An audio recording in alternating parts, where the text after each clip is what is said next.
the storyline that I think will drive all of the storylines going into this week is the fact that you got Dak Prescott, quarterback for the Cowboys, coming off a great year. Still don't have a contract, but still one of the best quarterbacks in the league, and one of the guys that has shown in his past to be one of the best quarterbacks in the league. And Deshaun Watson has not really lived up to that in a very small sample size, 11 games. Record is good, but Deshaun will probably tell you that he expects to play much better. When you look at this matchup, get into the thought process of Deshaun Watson. Is he looking at this game from a perspective of, I want to get my team off to a fast start? I'm looking at this game. How do you think Deshaun is approaching this week of preparation, and how important is it for him to have some success early in this game? I think he's taking this week of preparation about as seriously as any week he has in his life, simply because this might be one of the most important football seasons of his career, college or pro. You look at this team and what they have around him. He's never been on a team this good. He's never had a team this talented, this fully complete. I mean, I know people are up and down on the team on the internet, but this is a team that went 11-6 with 26% of the salary cap on IR, and now they're getting that 26% back before like at least the 6th week of the season. So you're going to be talking about a very healthy, hopefully, knock on wood, and very, very talented Browns team. And you look at those teams he played in Houston, and they weren't this talented. Even like some of the teams, well, the Clemson teams were pretty talented, right? But they were anchored by what he was able to do. And I think this comes to the whole mindset change of it, right? I think Deshaun had a realization watching Pat Mahomes in the conference championship game and watching what he did against the Baltimore Ravens, the same opponents that the Chiefs beat in the conference championship game. And he had a realization. He doesn't have to be the best player. He's never going to be the best player on this team. Like, that's just Myles Garrett is one of the greatest players at his position we've probably ever seen. Definitely the most talented.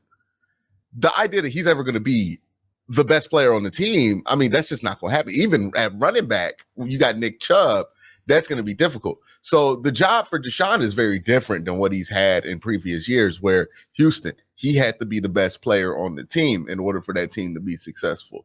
In Clemson, he had to be the best player on the team. Here, it's no disrespect to him, but you got two guys who can be considered Hall of Famers at this point. Nick Chubb, if he puts together another 1,500-yard season, will definitely be in the Hall of Fame, in my opinion, or at least should be in the Hall of Fame.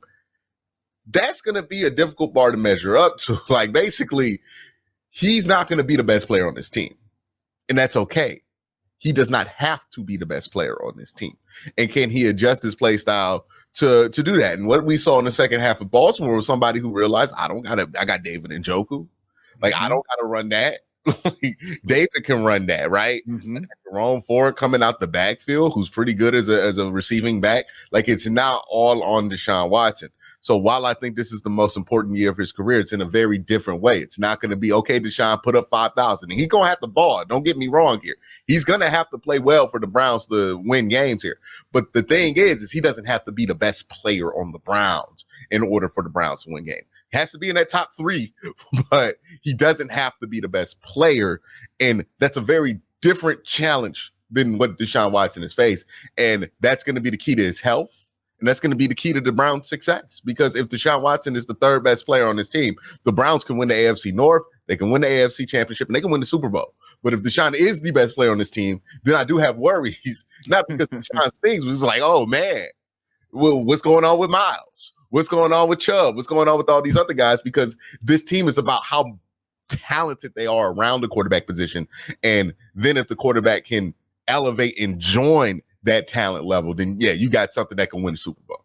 Yeah, I thought I really did. I dug that point where you said, this is the most pivotal, week in the most seriously he's going to take it, because this is one of the biggest seasons of his life. And I think it's also spot on that when you talk about it, I think people misconstrue things, and they say, let's go back and look at Houston Texans days. Deshaun Watson could put up less numbers than he did in Houston and still be better than he was in Houston. And I think people are not really, looking at it in a correct lens. And the thing with Deshaun that you want to see this year, like, I think I'm going to be able to tell if the Browns going to be successful or not this season by how patient Deshaun Watson is willing to be. We know when we talk about quarterback positioning, a lot of the hot stuff gets talked about, right? Yeah. Oh, how can you throw that? Can you throw that big time throw? Like the perfect example of how people just don't understand the quarterback position is the reaction to the Baltimore game by those of his detractors who were like, oh, it wasn't impressive. He didn't make the big time throws. He didn't get the tight windows stuff. And they don't realize that's not how the position is supposed to be played 90% of the time. You're not supposed to be making, like Joe Flacco, credit to him. The reason I was like, there's no way that was a more sustainable style quarterback, because he had to make these heart-stopping throws in order to stay above water. And that's just not how the position should be played.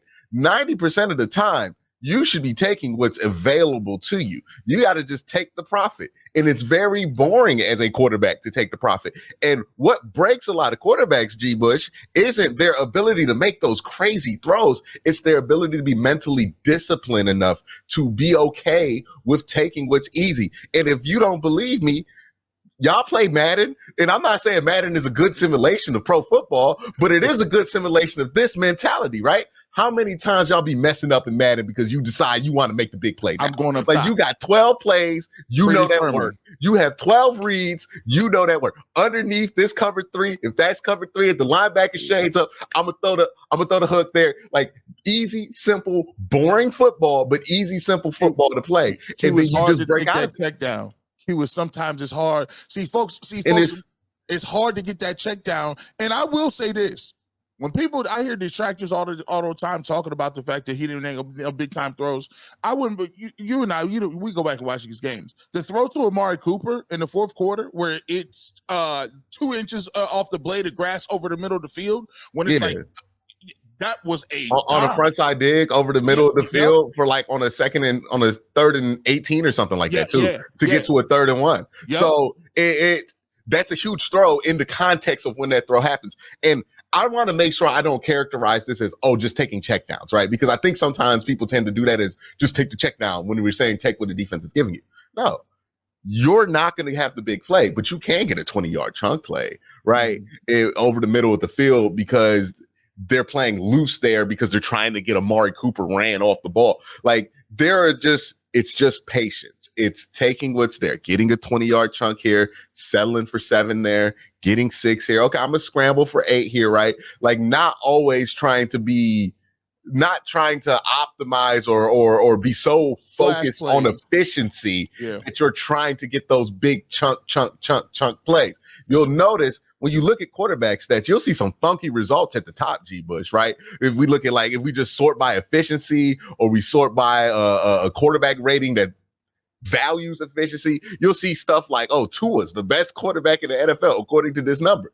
And the reason is, you don't want to be extreme in any single one category as a quarterback. Like, Tom Brady is a perfect example of this. What was Tom Brady like the one thing he was great at?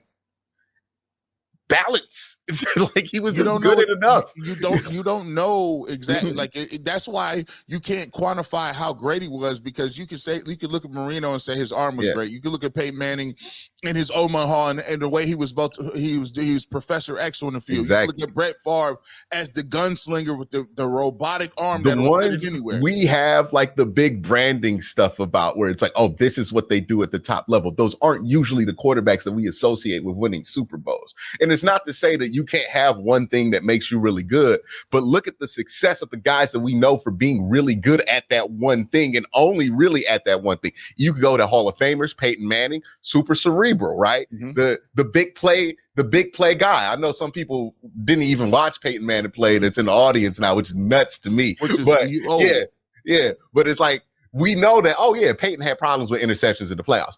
Lamar Jackson right now. Nobody is a better athlete at the quarterback position than Lamar Jackson. Nobody's ever been a better athlete at the quarterback position than Lamar Jackson.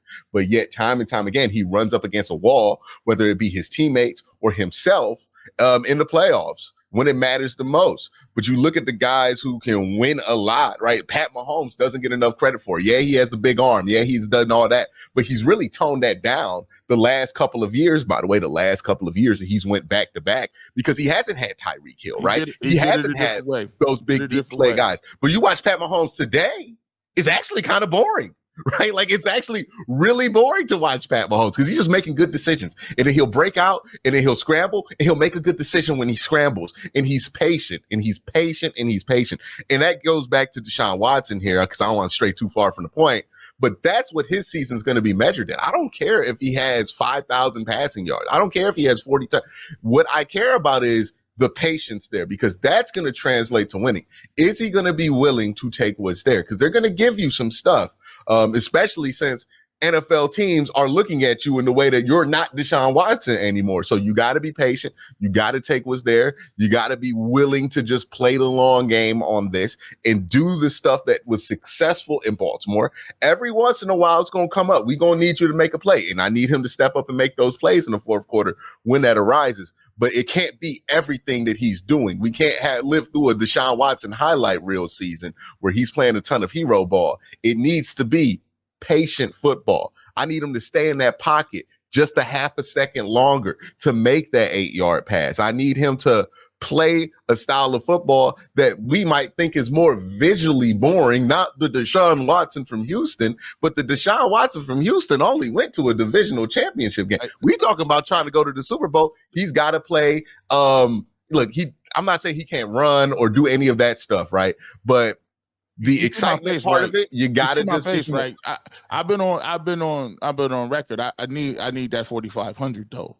Like, it could be a boring 4,500. Like, that's Quincy said that. I said I want 4,500 because at the end of the day, and we'll move on for them, but I want to give you the last word on this and get your thought processes on this, because I'm tired of the conversation. Like, I want my 4,500 so that I could go back to talking about regular sports and life.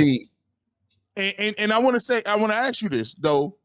Is there anything that he can do in this game that is going to change people's perception of Deshaun Watson if he does look good? Because the only reason I'm asking this question is we'll kill somebody if they ain't up to par. But then we'll move the goalpost if he does look good and is very efficient. They'll say it's just one game.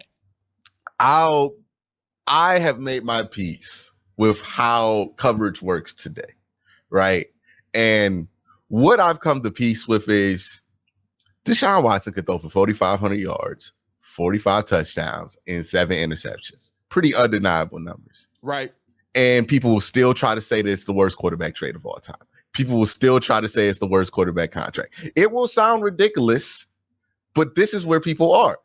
A lot of people aren't moved by reality the way that they used to be moved by reality, right? Like, a lot of people just don't care what's actually happening. They wanna just push what they think is gonna happen, right? So if he has that great year, we'll wait till next year. I promise you he's gonna bomb, or he's not gonna put up those numbers again. And it's like, it doesn't matter in reality if he does or does not put up those numbers again, because if he does it one time, it's worth the trade in some aspect, depending on where the Browns go with that 1 year. But even then, people are going to move the goalposts. They're going to slightly adjust these takes. They're going to move them down the line. They're going to change up things that they definitely were implying, but now it's going to be that they were implying. Now you're going to hear a lot of I never said Deshaun Watson was done. I just said he needed to prove it, right? I never said it. I didn't want him to perform. We all would like them to perform. Yeah, I mean, it's going to turn into a lot of that, a lot of just like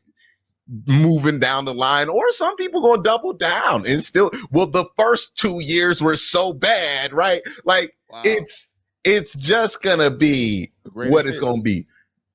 There's a good saying out there. I don't think I can say it on this show, but people gonna say what they gonna say.